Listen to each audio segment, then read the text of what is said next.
Alright, so this video is going to be a tutorial on spirit traveling, and I am going to use the term spirit traveling rather than astral projection because I do not believe in the existence of an astral plane, but I do believe in the existence of spirits in the spirit world, and this distinction is actually important to me. So how to actually have this experience or this phenomenon of visiting other worlds and doing this. So I believe that this is a mental and psychological phenomenon as a chaos sorcerer and theistic Satanist. And what I would say that is the first step in order to have this phenomenon happen to you, or to have this experience, the experience of going to other worlds and the experience of talking to spirits in these other worlds, is I would say the first thing you need to start doing is meditation. You need to reach a point where you can physically relax your entire body. That's the first step. So I would say start meditating every day. Start meditating every day. Start listening to music. Like, if that helps you, if that doesn't help you, do it without music. Whatever you can do to physically relax your entire body is the first step. Then, once you've done that, you also want to learn how to relax and control your mind. It's very important that not only you can relax your body, but you also relax and control your mind enough to just be, like, relaxed. Like, you want your physical body to be relaxed and your mind to be relaxed. And meditation can help you do this. There's many tutorials here on YouTube for how to do that. But really, the first step is just get to a state where your body's relaxed. The second step is get to a state where your mind is relaxed. All right. So then the third step is that you are going to focus on your physical body in your bed or wherever you're meditating, and focus on the physical environment around you.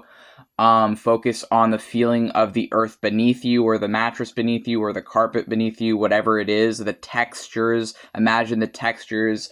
Focus on the sounds around you, whatever it is. This is grounding. So once your mind and body is relaxed, the reason you're focusing now on your body in wherever you're meditating, or on the physical environment around you, is because to focus on a thing is to ground yourself in it. So once you are relaxed and focusing on, just the space around you, still wanting to be relaxed while doing this, this is grounding yourself in, physical reality.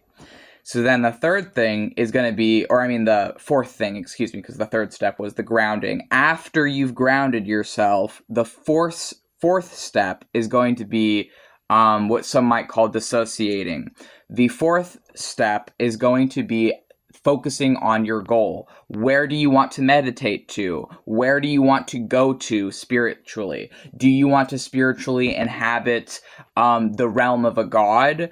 Do you want to spiritually inhabit like an underworld or some sort of like spiritual otherworld? Or do you want to go to a fictional world, such as the world in a book? Do you want to spiritually visit an established mythological place? Or do you want to spiritually visit a deemed fictional or fantasy place? Either way, you can go to either. Then once you know which place you're going to, you want to try and imagine yourself there. So start just daydreaming.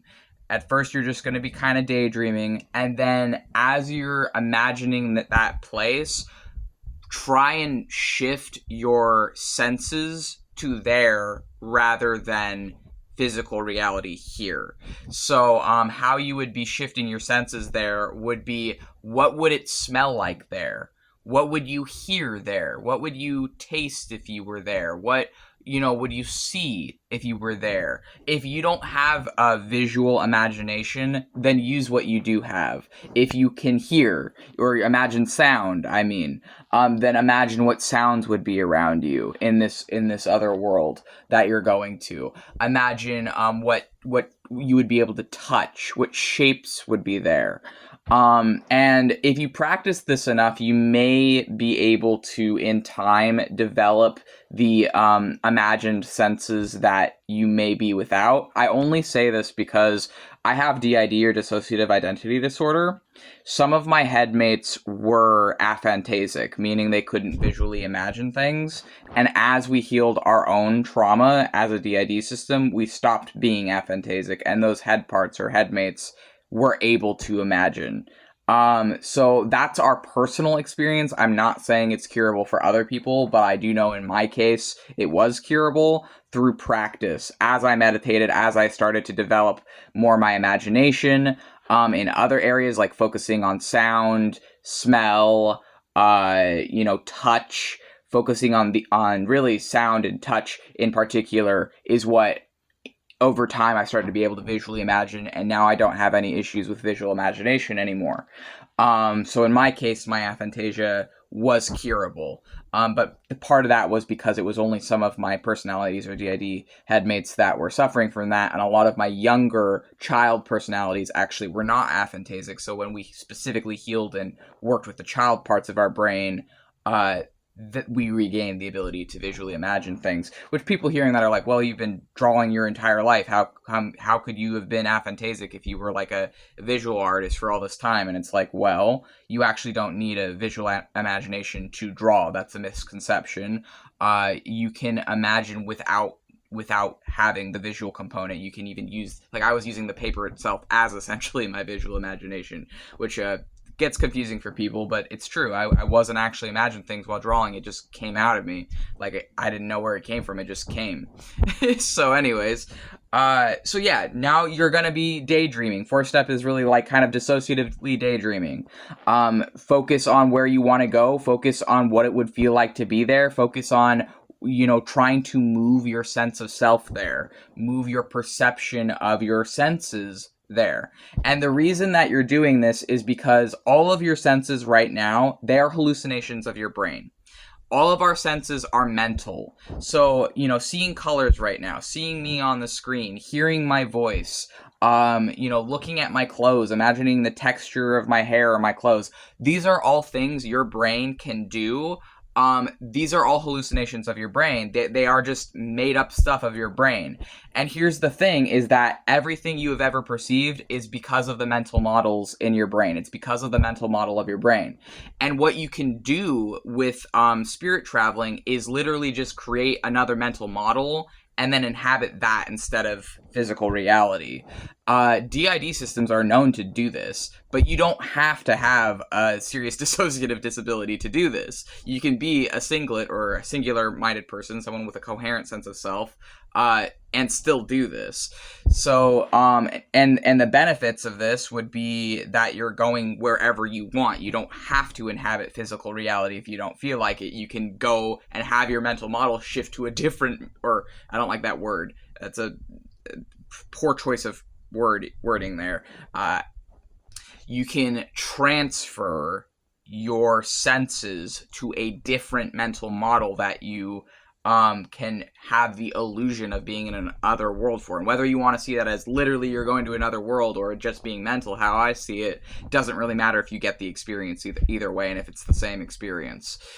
So, with practice, doing the fourth step, being able to move your senses into this sort of dissociative daydream mental model of whatever world you wish to inhabit, the more you do this, it will develop as a skill, because imagination is a skill, is what I've realized. Imagination is a skill. Even if you don't have the visual imagination part, if you can focus on the hearing part or the smell part or the taste and touch part, you can enhance those senses or those imagined senses, and you'll be able to better, with practice and time, feel what it would be like to be in that other world. And then over time, the more you do this, you may reach a point, which is the fifth step, where you fully transfer your sense of self, your sense of being, your sense of identity, and your ego, and everything that makes up you in your brain, you transfer it from this mental model running reality into the other mental model that is running whatever world you wish to inhabit.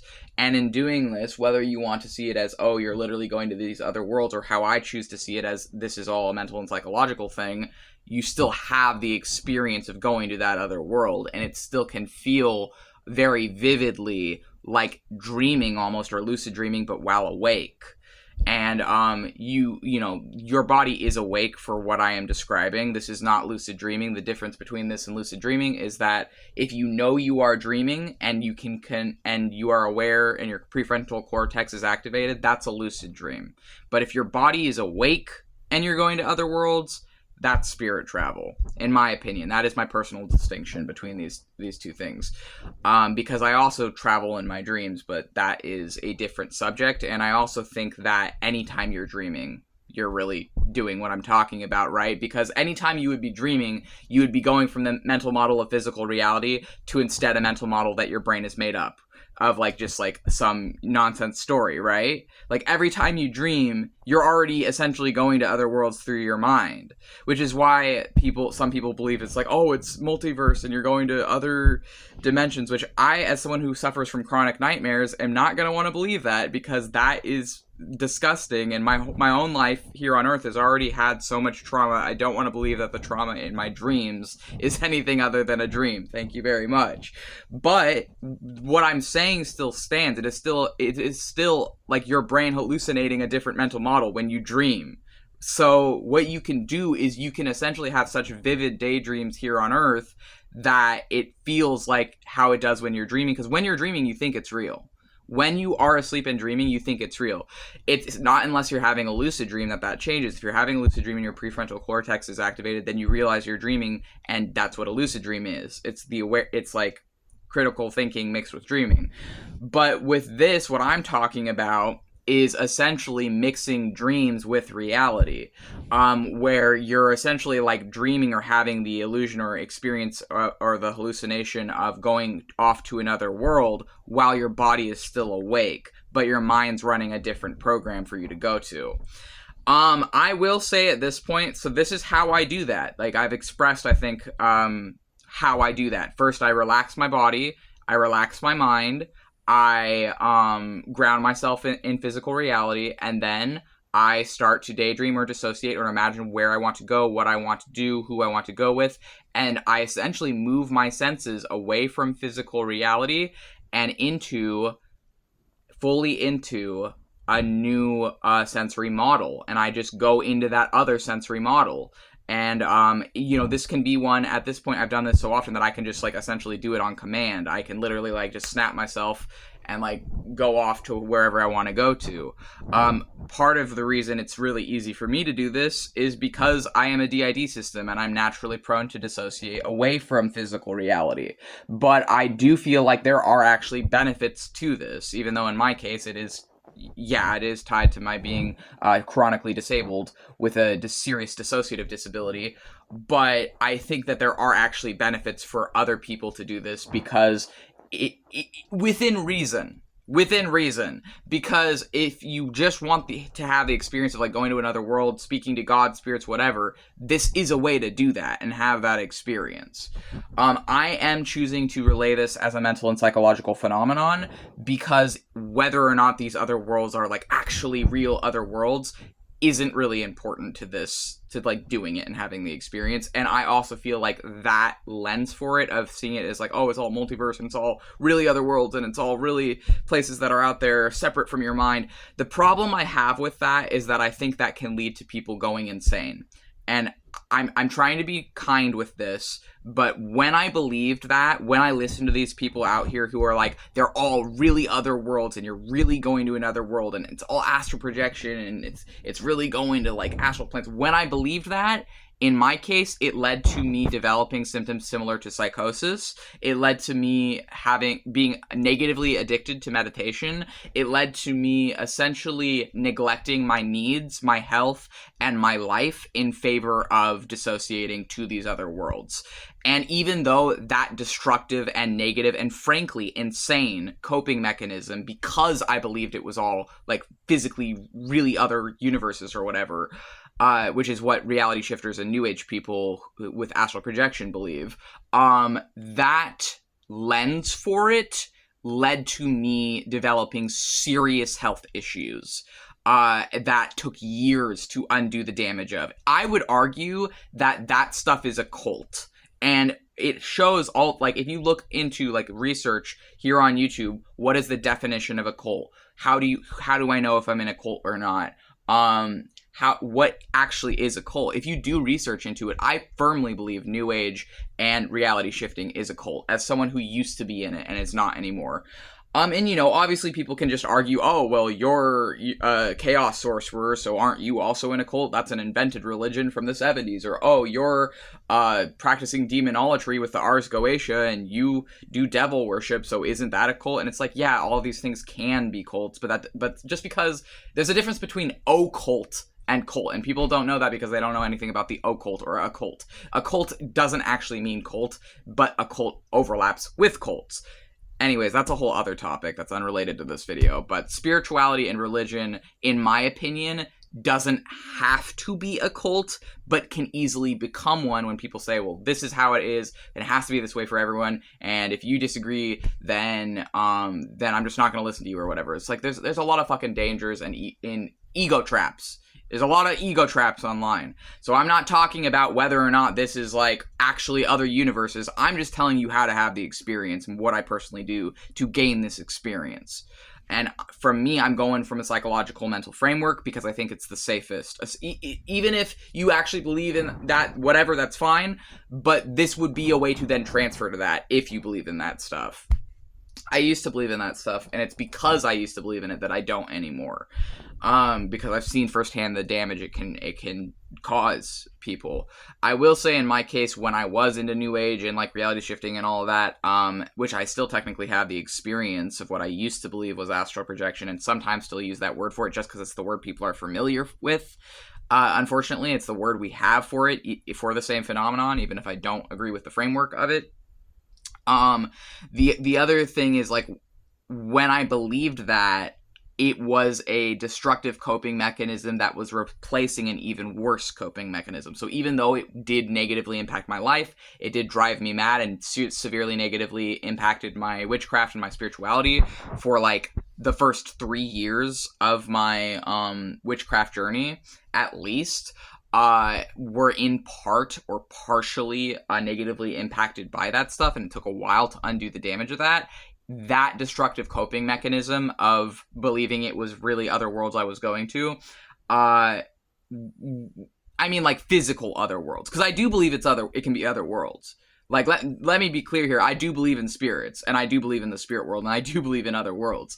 But I believe that these other worlds are not other universes. I believe they are actually within this universe. So I don't believe it's like a multiverse thing. I think these other universes, whatever, these other planes of existence, are actually just parts of this same universe that we're in. That doesn't mean I think it's that the physical universe is the only universe. No, I don't think the physical universe is the only universe, because I think the mental universe is an extension of the physical universe. Or, controversial take, I think the physical universe could be an extension of the mental universe. I think it could be both simultaneously. But I don't think that necessarily means there's all these other universes out there. That's not what I'm talking about in this video. I am bringing that up because there are dangers to this. I only bring that shit up because there are legitimate health risks and concerns here, and I'm not trying to lead people to the stuff I was led to, where I was essentially misled into joining a fucking sun-worshipping cult, and I was high on fucking ketamine, snorting ketamine through a dollar bill with people at their house who were trying to get me to, like, to move to them to a commune to worship the sun and reinstate the cult of Atonism. So, like, the thing is like, that, like, I fell into that cult, and I fell into some really dark crap because I was just taking in everything and believing in everything. So that's, you know, why I don't choose to see it as these are, like, physically other places, whatever. I see it as mental, but it's still real. It's still meaningful. It still has an impact on you. So yeah, I am bringing up the potential risk of spiritual psychosis and developing spiritual delusions, because that is a legitimate risk to this stuff. But the benefit, if you learn to do it in a constructive, mindful, and safe way, is that you get to experience going to gods to other worlds and having like wonderful adventures, essentially in a vivid mental model of another, like, of the other world. So, whether you're going to fictional worlds or mythological worlds or whatever it is, you can talk to gods, you can talk to characters from books, you can talk to video game characters. Like, it's amazing.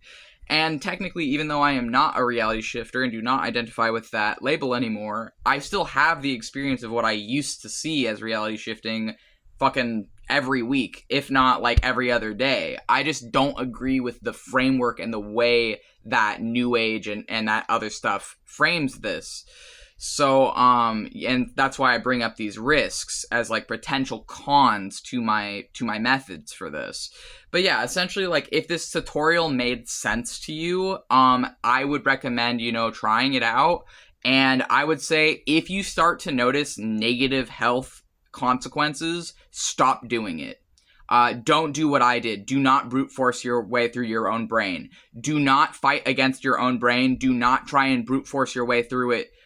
Because, yeah, you might be okay, how I ended up being okay, but at the same time, I wasted energy, like, essentially hurting my own brain because I wasn't listening to what my brain and body was telling me, where I needed to work through my trauma before I was trying to do this stuff, and that needed to take priority in my life. So that's why I just want you to be aware of potential cons to this. But also, like, this is essentially what I'm saying is this is the same phenomenon as what some people call astral projection and reality shifting, but I tend to prefer to call it spirit traveling, and I tend to prefer to frame it that way, and also frame it as a mental and psychological phenomenon simultaneously, because that is more actionable, in my opinion. And I hope this tutorial for you is actionable advice. And if this video was helpful, feel free to like, comment, subscribe, whatever, and I'll see you in the next one.